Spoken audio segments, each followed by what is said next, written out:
नमस्कार दोस्तों, पीसीएस पाठशाला में आप सभी का स्वागत है। देखिए दोस्तों, आज हम विश्व के इतिहास के तहत तुर्की की क्रांति देखेंगे। तुर्की में किस तरह से क्रांति हुआ था।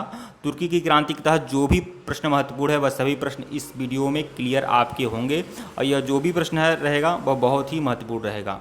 तो देखिए दोस्तों, अगर इसके पहले का वीडियो अगर आप लोगों ने नहीं देखा है तो प्लेलिस्ट में जाकर आप लोग देख सकते हैं। प्लेलिस्ट में वर्ल्ड हिस्ट्री और विश्व के इतिहास के तहत प्लेलिस्ट बनी हुई है, वहाँ सारे के सारे वीडियो उपलब्ध कराए गए हैं। देखिए दोस्तों, यह जो भी प्रश्न होता है यह पीसीएस पाठशाला का सार्वभौमिक नोट्स है, पीडीएफ है, जिसके माध्यम से आप लोग को दिया जाता है। यह आप लोग देख सकते हैं, हिस्ट्री के कुल 4000 प्लस रामबाण प्रश्न हैं, जिसमें भारतीय इतिहास और विश्व के इतिहास के प्रश्नों का समावेश किया गया है। और यह जो भी प्रश्न है बहुत ही महत्वपूर्ण है। हर एक दूसरी परीक्षा के लिए सामग्री रामबाण साबित होगी आप सभी के लिए, चाहे टीजीटी पीजीटी की परीक्षा हो, चाहे नेट की परीक्षा हो, चाहे अन्य कोई भी परीक्षा हो। तो वीडियो के लास्ट में इसकी जानकारी आप लोग को दी जाएगी कि यह सामग्री आप लोग को कैसे मिलेगी। आइए सीधे प्रश्नों पे आते हैं। तब तक हम यूरोप की क्रांति को देखते हैं कि यूरोप में किस प्रकार से क्रांति आरंभ होती है। उससे संबंधित जो भी प्रश्न है वह हम आप लोग को दिखाते हैं। तो देखिए दोस्तों, पहला प्रश्न है 290। देखिएगा, यूरोप का मरीज किसे कहा जाता है। जिस तरह से एशिया का मरीज चीन है, वैसे यूरोप का मरीज जो है वह तुर्की है। यूरोप का मरीज जो है वह तुर्की है। प्रश्न 291 देखिएगा, पॉन इस्लामिज्म का नारा किसने दिया था। तो अब्दुल हमीद द्वितीय ने। अब्दुल हमीद द्वितीय ने पॉन इस्लामिज्म का नारा दिया था। युवा तुर्क आंदोलन कब हुआ था। तो 1908 में युवा तुर्क आंदोलन होता है। किसके शासनकाल में युवा तुर्क आंदोलन की शुरुआत हुई थी। तो अब्दुल हमीद द्वितीय के शासनकाल में। प्रश्न 294 देखिएगा, प्रथम विश्व युद्ध के बाद तुर्की के साथ हुई भीषण अपमानजनक संधि किस नाम से जाना गया। तो शेब्र की संधि के तहत के नाम से जाना गया। प्रश्न 295 देखिएगा, शेब्र की संधि कब हुई थी। 10 अगस्त 1920 को शेब्र की संधि हुई थी। 10 अगस्त 1920 को। शेब्र की संधि को किसने मानने से इनकार कर दिया। मुस्तफ़ा कमाल पाशा ने। मुस्तफ़ा कमाल पाशा ने शेब्र की संधि मानने से इनकार कर दिया। प्रश्न 297 देखिए, अतातुर्क मतलब तुर्की का पिता के नाम से किसे जाना जाता है। तो मुस्तफ़ा कमाल पाशा को। मुस्तफ़ा कमाल पाशा को युवा तुर्क के नाम से जाना जाता है। मतलब अतातुर्क के नाम से जाना जाता है मुस्तफ़ा कमाल पाशा को। प्रश्न 298 देखिएगा, मुस्तफ़ा कमाल पाशा का जन्म कब और कहाँ हुआ था। तो 1891 में सेलेनिका में इनका जन्म होता है। मुस्तफ़ा कमाल पाशा का 1891 में सेलेनिका में। प्रश्न 299 देखिएगा, तुर्की में एकता और प्रगति समिति का गठन कब हुआ था। तुर्की में एकता और प्रगति समिति का जो गठन हुआ था वह 1889 को हुआ था, 1889 ईस्वी में। प्रश्न 300 देखिएगा, शुरू में कमाल पाशा किस समिति के प्रभाव में आया। तो एकता और प्रगति समिति के प्रभाव में कमाल पाशा शुरू में आए। प्रश्न 301, किस युद्ध में एक सेनापति के रूप में कमाल पाशा ने सफलता पाई। तो गल्ली पोती के युद्ध में। गल्ली पोती के युद्ध में। कमाल पाशा ने सैनिक पद से इस्तीफा कब दिया था। तो 1919 में। 1919 में। अखिल तुर्क कांग्रेस के किस अधिवेशन की अध्यक्षता कमाल पाशा ने की थी। पहला अधिवेशन 1919 में, इसमें उन्होंने अध्यक्षता की थी। लोजान की संधि किसके बीच में हुई थी। तो तुर्की और यूनान के बीच में 1923 में लोजान की संधि होती है। तुर्की और यूनान के बीच में 1923 में। प्रश्न 305, तुर्की गणतंत्र की घोषणा कब हुई थी। 23 अक्टूबर 1923 को। तुर्की गणतंत्र की घोषणा कब हुई थी। 23 अक्टूबर 1923 को। खिलाफत को तुर्की में किसने समाप्त किया। कमाल पाशा ने। 3 मार्च 1929 को। खिलाफत को तुर्की में किसने समाप्त किया था। कमाल पाशा ने 3 मार्च 1929 को। प्रश्न 307 देखिएगा, तुर्की में नए संविधान की घोषणा कब हुई थी। 20 अप्रैल 1924 को तुर्की में नए संविधान की घोषणा होती है। 20 अप्रैल 1924 को।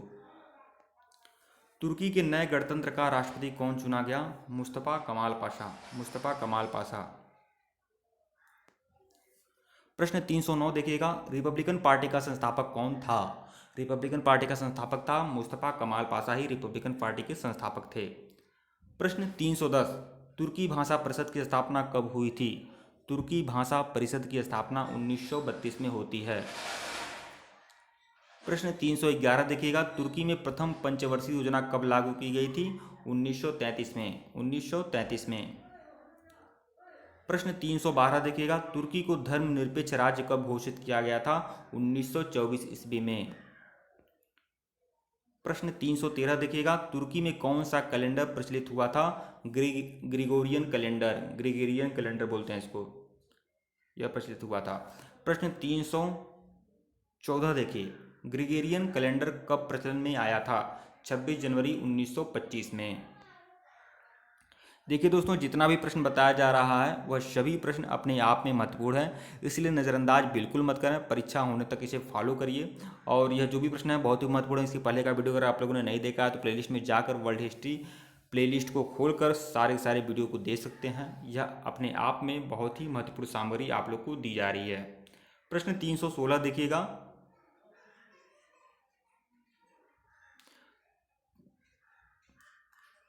तुर्की में टोपी और बुर्का पर कानूनी प्रतिबंध कब लगाया गया था? बहुत ही मोस्ट इंपॉर्टेंट प्रश्न है। 25 नवंबर 1925 को लगाया गया था। 25 नवंबर 1925 को। प्रश्न 317 देखिए, कमाल पाशा की मृत्यु कब होती है? कमाल पाशा की जो मृत्यु होती है वह 1938 में होती है। 1938 में।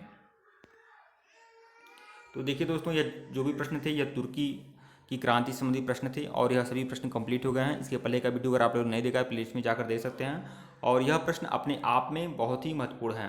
देखिए दोस्तों, यह जो भी प्रश्न है ये पीसीएस पाठशाला के सारगर्भित नोट्स पीडीएफ के माध्यम से आप लोग को दिए जा रहे हैं। ये पूरा का पूरा पीडीएफ आप लोग ले सकते हैं। देखिए, पीसीएस पाठशाला की तरफ से पीजीटी हिस्ट्री का मटेरियल तैयार किया गया है, लेकिन यह सिर्फ पीजीटी के लिए ही नहीं है बल्कि टीजीटी और नीट की परीक्षाओं के लिए या अन्य किसी भी एक दूसरी परीक्षा के लिए सामग्री रामबाण साबित होगी आप सभी के लिए। कुल 4000 प्रश्नों की सारगर्भित रामबाण सीरीज है। NBS TGT PGT, KVS TGT PGT, DSSB UP Bihar Rajasthan TGT PGT, net की परीक्षा या कोई भी अधीनस्थ सेवा चयन आयोग की परीक्षा हो, हर एक दूसरी परीक्षा के लिए सामग्री रामबाण साबित होगी आप सभी के लिए।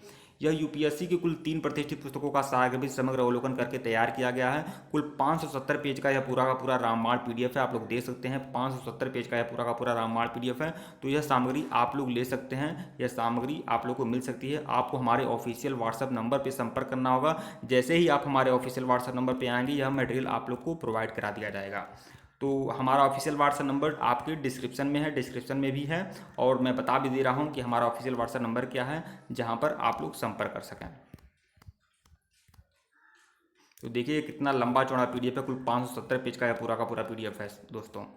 और यह सामग्री बहुत ही रामबाण साबित होगी आप सभी के लिए। तो हमारा ऑफिशियल व्हाट्सएप नंबर आप लोग देख सकते हैं। देखिए 83 18 39 72 76। 83 18 39 72 76 यह हमारा ऑफिशियल व्हाट्सएप नंबर है। डिस्क्रिप्शन में भी इसका जिक्र है। जो लोग इस समझ नहीं पा रहे या लिखावट पहचान नहीं पा रहे वो डिस्क्रिप्शन में जाकर देख सकते हैं। हमारा ऑफिशियल व्हाट्सएप नंबर पे आइएगा, ये मटेरियल आप लोग को प्रोवाइड करा दिया जाएगा। लेकिन आप लोग को जानकारी बता दें, हमारा ऑफिशियल व्हाट्सएप नंबर और फ़ोनपे नंबर दोनों एक ही है। इसके लिए आपको पेमेंट करने होंगे ओनली 400 पेमेंट करके जैसे ही स्क्रीनशॉट आप हमारे ऑफिशियल व्हाट्सएप नंबर भेजेंगे आपको यह मटेरियल उपलब्ध करा दिया जाएगा। आप फ़ोनपे से, गूगल पे से, पेटीएम से, जिस तरह से भी करना चाहें कर सकते हैं, आपकी अपनी मर्जी। और अगर आप अकाउंट नंबर में पेमेंट करना चाहते हैं, अकाउंट नंबर आपको चाहिए, तब भी आप ऑफिशियल व्हाट्सएप नंबर पे आएंगे, अकाउंट नंबर की मांग करेंगे तो अकाउंट नंबर भी दे दिया जाएगा जिससे आप पेमेंट कर पाएंगे और आपको यह मटेरियल उपलब्ध हो पाएगा। देखिए दोस्तों, सीटेट 2020 का भी संपूर्ण सारगर्भित रामबाण मटेरियल हमारे पास उपलब्ध है। सीटेट प्राइमरी हो या सीटेट जूनियर हो, कला वर्ग हो या विज्ञान वर्ग हो, संपूर्ण सारगर्भित रामबाण मटेरियल सीटेट 2020 का उपलब्ध है। अगर उस मटेरियल को फॉलो करेंगे तो सीटेट आपका बिल्कुल क्लियर होगा पूरी तरह से। वह रामबाण पीडीएफ है, तो सीटेट के लिए भी आप संपर्क कर सकते हैं हमारे ऑफिशियल व्हाट्सएप नंबर पर। वीडियो को लाइक और शेयर जरूर करिएगा। इसके पहले का वीडियो नहीं देखा तो प्लेलिस्ट में जाकर देख सकते हैं। ठीक है दोस्तों, धन्यवाद आप लोग को।